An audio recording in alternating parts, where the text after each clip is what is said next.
Jésus vient juste d'enseigner à ses disciples que c'est ce qui sort de l'homme qui le rend impur et non la transgression de préceptes rituels. Marc 7,20. Et en voici comme un exemple. En pays païen, c'est-à-dire non juif, Jésus franchit une double frontière rituelle. Il dialogue seul avec une femme et de surcroît une païenne, ce qui n'est pas permis à un juif. La première réponse de Jésus à la syrophénicienne peut surprendre par sa dureté. Il compare les païens à des petits chiens qui ne recevront la nourriture de l'alliance avec Dieu qu'après les enfants du peuple d'Israël. Ces mots rappellent à tous les lecteurs de saint Marc, qui ne sont pas issus du judaïsme, que le peuple d'Israël est premier dans le plan du salut. Mais le cœur de Jésus se laisse toucher par l'insistance de cette mère sûre de son fait. L'humilité et la foi permettent à tous, juifs ou non juifs, d'accueillir le salut que Jésus apporte.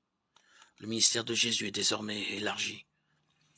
Suivant le regard de Jésus, je peux admirer la foi et l'humilité qui nourrissent l'audace de la syrophénicienne.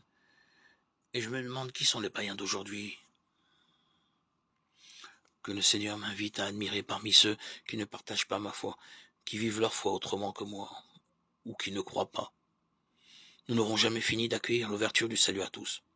Cette vue de foi qui dénonce nos frontières et intérieures et extérieures n'est pas toujours confortable.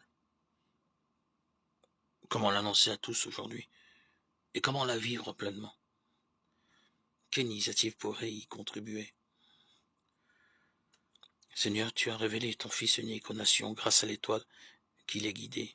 Daine nous accorder à nous qui te connaissons déjà par la foi, d'être conduits jusqu'à la claire vision de la splendeur de ton amour.